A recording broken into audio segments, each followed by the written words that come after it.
नमस्कार विद्यार्थियों, स्वागत है आपका मेरे YouTube चैनल गुरुकुल क्लासेस 9261 में। आज के इस मॉर्निंग सेशन में हम लोग चर्चा करने वाले हैं कंजक्शंस की। जैसा आपके सामने स्क्रीन पर लिखा हुआ आपको दिखाई दे रहा है। कंजक्शन में एक वीडियो मैंने, यदि आपने देखा है तो पहले अपलोड कर दिया था।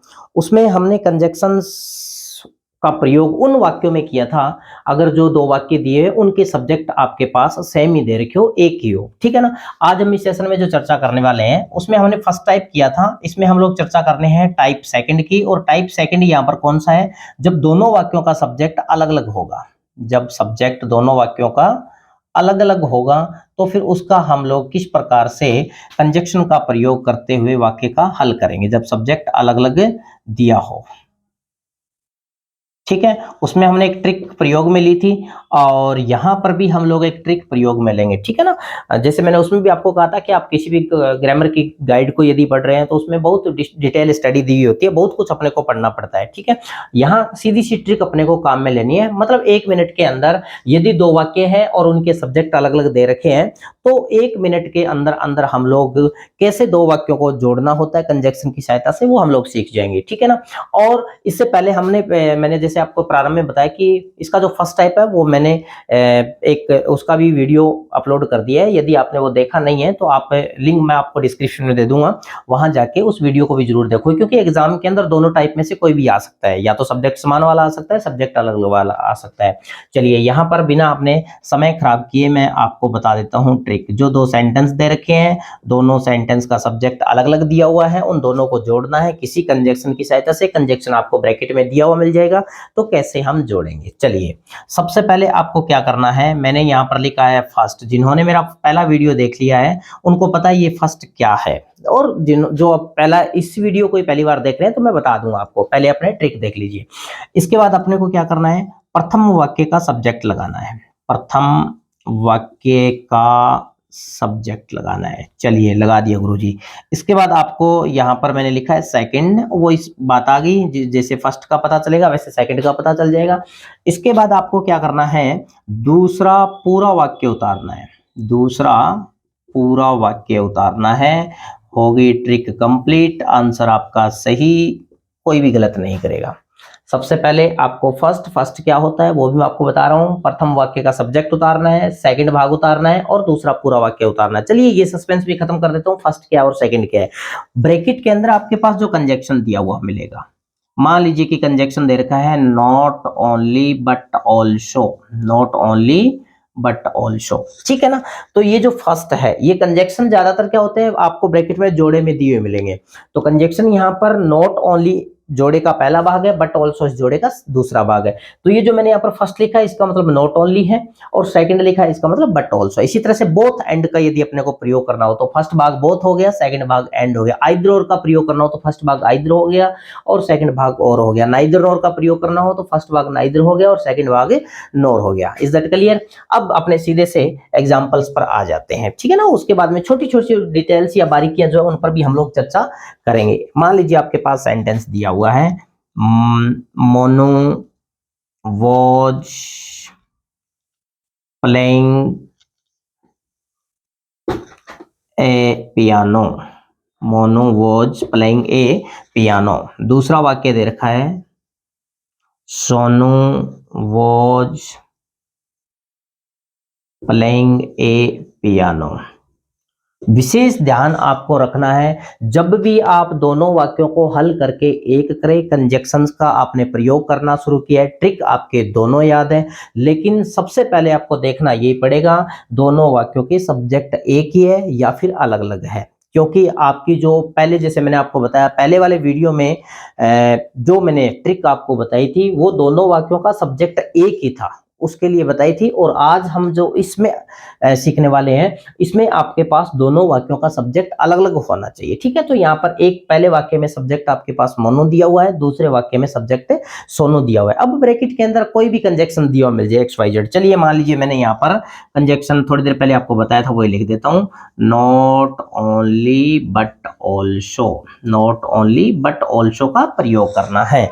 अब जैसे ही नाम लिखा है, कई विद्यार्थी जो बहुत ज्यादा जिनके अंदर क्यूरियोसिटी रहती है, उत्सुकता रहती है, जो उत्सुक रहते हैं या थोड़े से लर्निंग के अंदर एडवांस माइंड होते हैं, उन्होंने उत्तर कर लिया आपसे पहले। नॉट ओनली बट ऑल्सो देखते ही उत्तर कर लिया, ठीक है ना। आपको ज्यादा रिटर्न में कोई काम करने की जरूरत नहीं है। आपको क्या करना है, सबसे पहले फर्स्ट भाग उतारना है। फर्स्ट भाग क्या अपने पास नॉट ओनली दिया हुआ है, ये गुरुजी नॉट ओनली सबसे पहले आप उतार दीजिए, ये हो गया नॉट ओनली। इसके बाद क्या करना है, प्रथम वाक्य का सब्जेक्ट लेना है। अब प्रथम वाक्य का सब्जेक्ट क्या है, मोनू है सर जी, तो हमने ये मोनू भाई साहब को यहाँ ले लिया, ठीक है। इसके बाद क्या करना है, सेकंड भाग उतारना है। सेकंड भाग आपके पास क्या दिया हुआ है, सेकंड भाग दिया हुआ है गुरुजी बट ऑल्सो, सेकंड भाग है बट ऑल्सो, ये हमने बट ऑल्सो लगा दिया, ठीक है।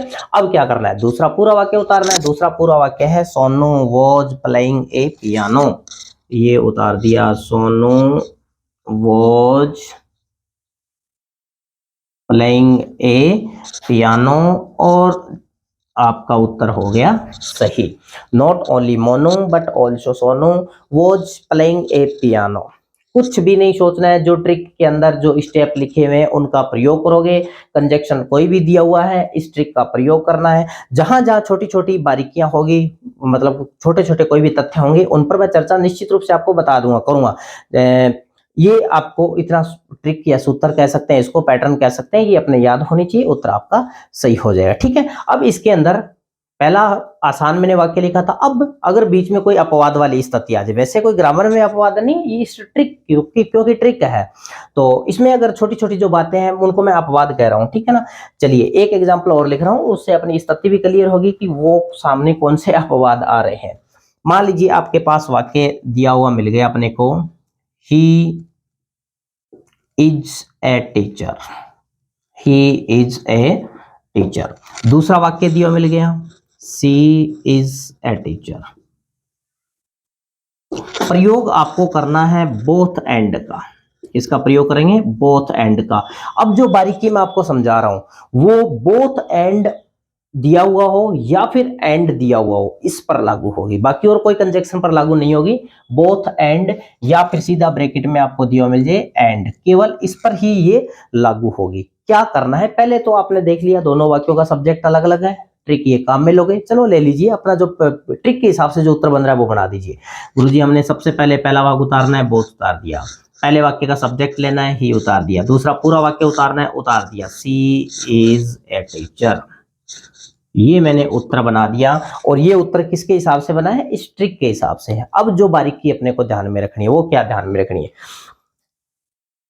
एक चीज बीच में छोड़ दी हमने, और छोड़ी क्या है, बोथ पहले वाक्य का हमने यहाँ पर सब्जेक्ट लिया है और यहाँ पर अपने को एंड लगाना है, both he and she is a teacher. चलो इस वाक्य को थोड़ा सा मैं आंसर इसका दोबारा लिख देता हूँ, क्योंकि इसमें अपने को बारीकी समझनी है, इसलिए थोड़ा स्पष्ट हो जाए।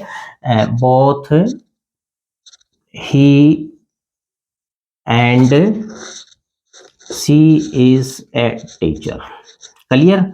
ये हमने सूत्र के हिसाब से या इस ट्रिक के हिसाब से आंसर किया है, समझाइए बात।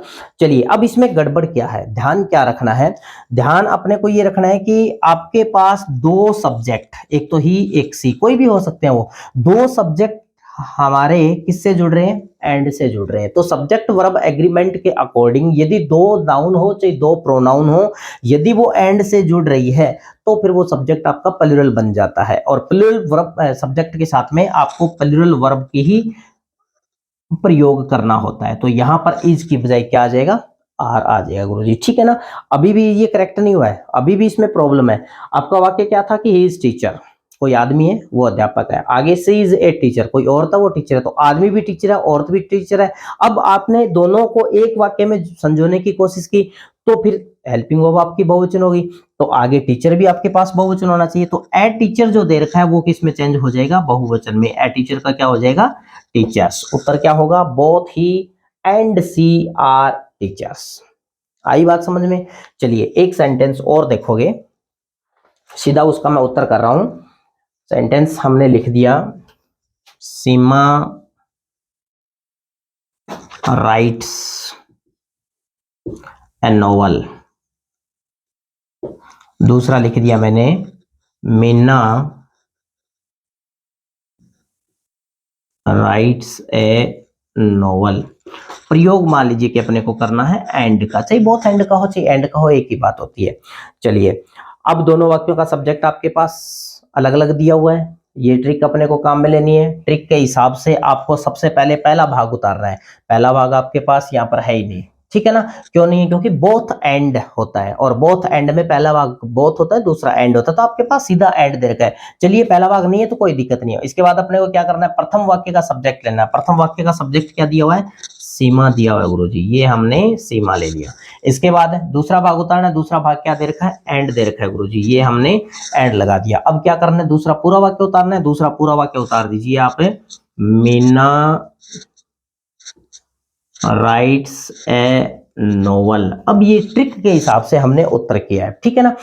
अब इसमें गड़बड़ क्या है, थोड़ी देर पहले मैंने आपको बताया था, सब्जेक्ट आपके पास एक सीमा है, एक मीना है। इसका मतलब सब्जेक्ट प्लूरल हो गया, प्लूरल हो गया। आगे जो वर्ब आ रही है वो सिंगुलर लिखी पड़ी है अभी तक, तो इसको अपने को प्लूरल करना पड़ेगा और राइट्स का प्लूरल क्या हो जाएगा, राइट हो जाएगा, ठीक है। अब एक नॉवल ये लिख रही है, एक नॉवल ये लिख रही है, तो नॉवल भी दो हो गए, ये भी प्लूरल होना चाहिए। तो ए नॉवल जो दे रखा है वो क्या हो जाएगा, नॉवेल्स हो जाएगा। आइए बात समझ में, ठीक है ना। तो ये अपने को थोड़ा ध्यान रखना है, जब आप एंड और बोथ एंड का प्रयोग कर रहे हो तो उस समय अपने विशेष रूप से ये ध्यान रखोगे, आपको वर्ब या हेल्पिंग वर्ब को प्लूरल करना पड़ेगा और आगे जो बाद में ऑब्जेक्ट आ रहा है यदि वो प्लूरल होने योग्य है तो उसको भी अपने को प्लूरल करना पड़ेगा। एक छोटी सी बारीकी और ध्यान में रखनी है इस क्रम में चलते चलते, वो क्या है, मान लीजिए कि आपको दो वाक्यों में नाइदर नोर का प्रयोग करना पड़ जाए। दो वाक्यों में नाइदर नोर का प्रयोग, वाक्य दिया हुआ है फॉर एग्जाम्पल अपने पास, Sunita does not, Sunita does not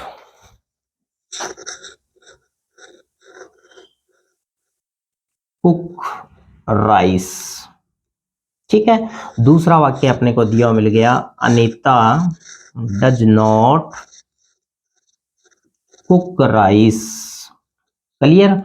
वाक्य में प्रयोग किसका करना है, नाइदर नोर का प्रयोग करना है। चलिए करते हैं।